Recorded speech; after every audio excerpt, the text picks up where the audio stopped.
हिंदू धर्म में हर एक व्रत और त्योहार का विशेष महत्व है। हर व्रत किसी देवी देवता को समर्पित होता है और उस दिन उनका पूजन अत्यंत फलदायी होता है। ऐसे ही व्रत त्योहारों में से एक है हरतालिका तीज यानी हरियाली तीज का त्योहार। इस दिन सुहागिन स्त्रियां माता पार्वती और भगवान शिव से अखंड सौभाग्यवती होने का आशीर्वाद मांगती हैं। वहीं कुंवारी कन्याएं भी हरतालिका तीज का व्रत अच्छे पति की कामना हेतु रखती हैं। हरतालिका तीज में सुहागिन महिलाएं 16 श्रृंगार करके माता पार्वती और भगवान शिव का पूरे मनोयोग से पूजन और कथा करती हैं और पति की लंबी आयु की कामना करती हैं। हरियाली तीज और व्रत से जुड़ी एक पौराणिक कथा के अनुसार माता पार्वती ने पर्वतराज हिमालय के घर जन्म लिया। माता पार्वती बाल्यावस्था से ही भगवान शिव की पूजा अर्चना करती थी। माता पार्वती ने भगवान शिव को पति रूप में पाने के लिए गंगा के तट पर 12 वर्षों तक घोर तप किया था। इतनी अवधि उन्होंने अन्न न खाकर पेड़ों के सूखे पत्ते चबाकर व्यतीत किए। माघ की विकराल शीतलता में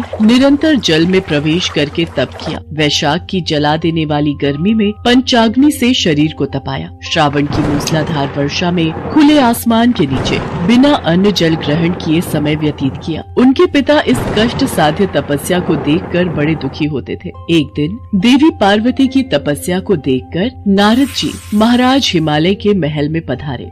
नारायण नारायण। प्रणाम देवर्षि नारद, आपका स्वागत है। कहिए, मैं आपकी क्या सेवा कर सकता हूँ? गिरिराज, मैं भगवान विष्णु के भेजने पर यहाँ उपस्थित हुआ हूँ। आपकी कन्या पार्वती ने बड़ा कठोर तप किया है। इससे प्रसन्न होकर वे आपकी सुपुत्री से विवाह करना चाहते हैं। इस संदर्भ में आपकी राय जानना चाहता हूँ। देवर्षि नारद, आपने तो ये प्रस्ताव सुनाकर मेरी समस्त चिंताएं ही दूर कर दी। यदि स्वयं विष्णु मेरी कन्या का वरण करना चाहते हैं तो भला मुझे क्या आपत्ति हो सकती है? वे तो साक्षात ब्रह्म हैं। हे महर्षि, ये तो हर पिता की इच्छा होती है कि उसकी सुपुत्री सब सुखों को प्राप्त करे। पिता की सार्थकता इसी में है कि पति के घर जाकर उसकी पुत्री पिता के घर से अधिक सुखी रहे। पर्वतराज हिमालय की स्वीकृति पाकर नारद जी विष्णु जी के पास गए और उनसे विवाह के निश्चित होने का समाचार सुनाया। मगर इस विवाह के संबंध की बात जब पार्वती के कानों में पड़ी तो उनके दुख का ठिकाना न रहा। क्या हुआ पार्वती? विष्णु भगवान से विवाह के बारे में सुनकर तुम दुखी क्यों हो गई?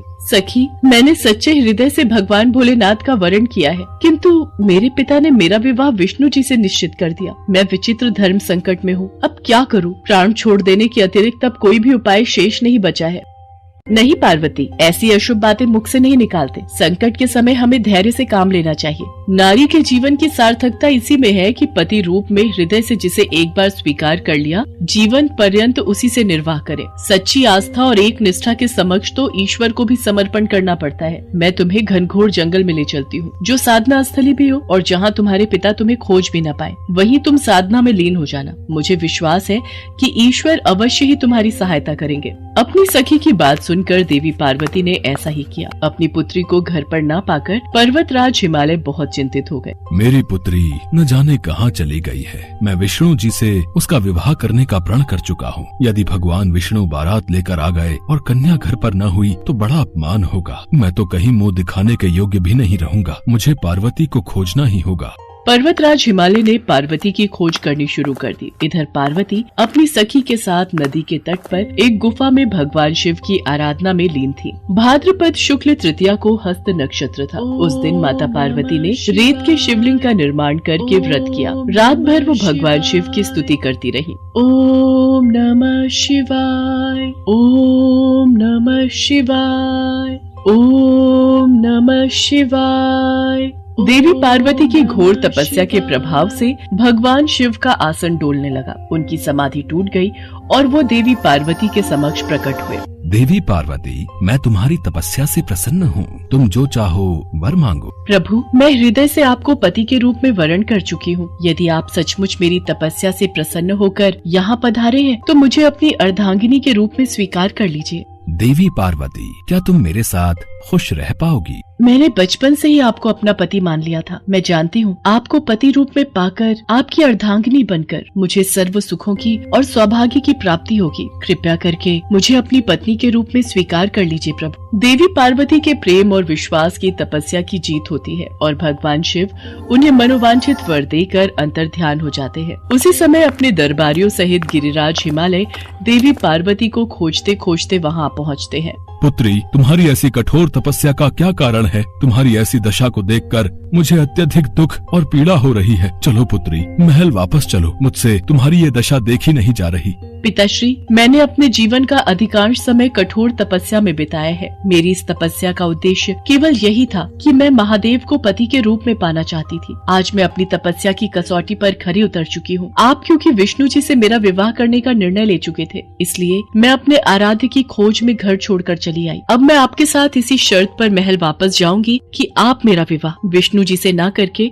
महादेव जी से करेंगे। देवी पार्वती के दृढ़ निश्चय को देखकर पर्वतराज हिमालय मान गए और देवी पार्वती को घर ले गए। कुछ समय के पश्चात समस्त विधि विधान से भगवान भोलेनाथ और देवी पार्वती का विवाह संपूर्ण हुआ। भाद्रपद की शुक्ल तृतीया को देवी पार्वती ने महादेव की आराधना करके जो व्रत किया था, उसी के फल स्वरूप उनका विवाह हो सका। उस दिन से हरियाली तीज का व्रत प्रारंभ हो गया। कहा जाता है जो कोई सुहागन स्त्रियां और कुंवारी कन्याएं इस व्रत को करती हैं, भगवान भोलेनाथ और माता पार्वती उन्हें मनोवांछित फल देते हैं। इसलिए सौभाग्य की इच्छा करने वाली प्रत्येक युवती को हरियाली तीज व्रत पूरी निष्ठा तथा आस्था से करना चाहिए।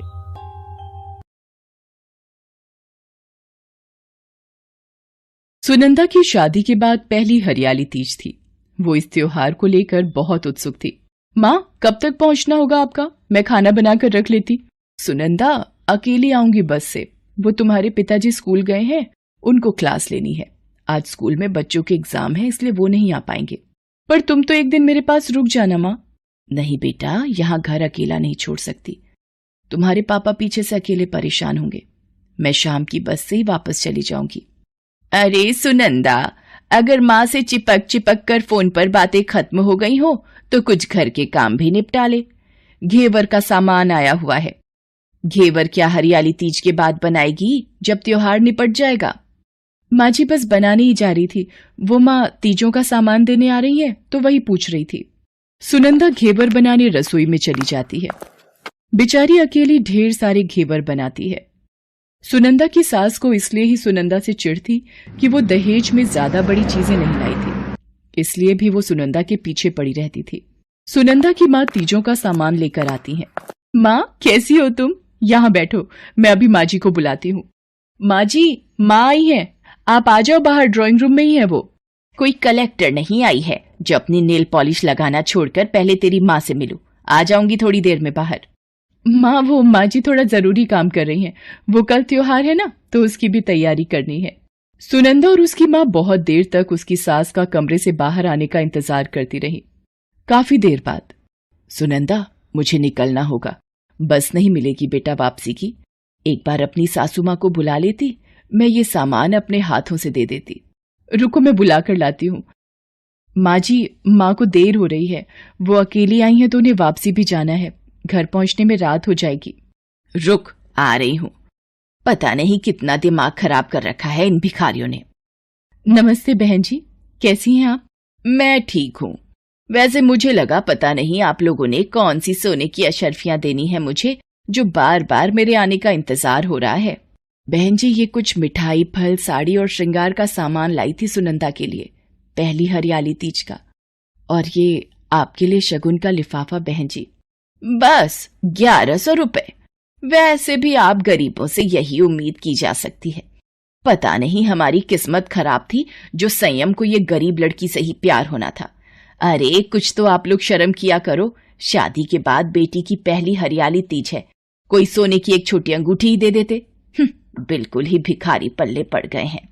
बहन जी, सुनंदा की शादी में कर्जा लिया था, उसकी भरपाई कर रहे हैं, इसलिए थोड़ा हाथ खींचा हुआ है। बेचारी सुनंदा की माँ चुपचाप बेटी को समझाकर वापस चली जाती है। सुनंदा उसे कुछ खाने के लिए बोलती रही, पर माँ रोती हुई कुछ न कह सकी। माँ के जाने के बाद सुनंदा रोती हुई अपने कमरे में आ गई। अगले दिन हरियाली तीज का त्योहार था। सुनंदा अपने कमरे में तैयार हो रही थी। सुनंदा और उसकी सास का उपवास था। सुनंदा तैयार होकर पूजा की तैयारी करने लगी, तभी उसे तेज आवाज आई। अरे, ये आवाज तो माँ जी के कमरे में से आई है। माँ जी, क्या हुआ? अरे, दरवाजा तो अंदर से बंद है, मुझे खिड़की से जाना होगा। सुनंदा साड़ी और जेवर में थी। बड़ी मुश्किल से वो किसी तरह खिड़की खोलकर कमरे में पहुंची, पर उसके हाथों में रगड़ आ गई थी जिसमें से खून आ रहा था। माँ जी, उठिए। अरे, ये तो होश में ही नहीं आ रही। बेड पर लिटाती हूँ।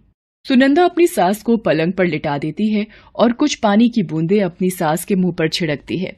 माँ जी, अब आप ठीक है? क्या हुआ माँ जी, आप गिर गई थी? रुकिए, मैं आपके लिए नींबू पानी बना कर लाती हूँ।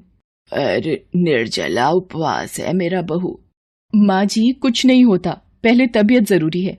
भगवान भी यही कहते हैं कि मन में श्रद्धा होनी चाहिए। नींबू पानी पी लीजिए, कुछ नहीं होगा। आपको कमजोरी से शायद चक्कर आया था और बीपी लो हो गया होगा। अब ठीक लग रहा है नींबू पानी पीकर? हाँ, अब मैं ठीक हूँ।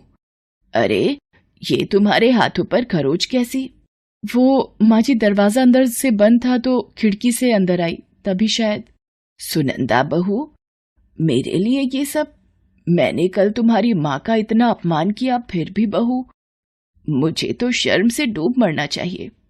मैं सच में हीरे की कद्र नहीं कर पाई। मुझे माफ कर दो बहू। मैंने तुम्हारे मायके वालों की गरीबी का मजाक बनाया, और कल जो सब किया, मैं सच में बहुत शर्मिंदा हूँ। माँ जी, आप मेरी माँ हैं, और माँ कभी अपने बच्चों के आगे हाथ नहीं जोड़ती, बल्कि आशीर्वाद देती हैं। सुनंदा अपनी सास के गले लग जाती है। दोनों सास बहू मिलकर खुशी खुशी माँ पार्वती और भगवान शंकर की पूजा और तीज की कथा करती हैं। सुनंदा की सास सुनंदा की माँ से भी फोन पर बात करके माफी मांगती हैं। सुनंदा की माँ भी माँ पार्वती और भगवान शंकर को धन्यवाद करती हैं। माँ पार्वती की कृपा से सुनंदा की सास का स्वभाव बिल्कुल सही हो जाता है। हरियाली तीज का त्योहार उस दिन एक गरीब की तीज को हरा भरा कर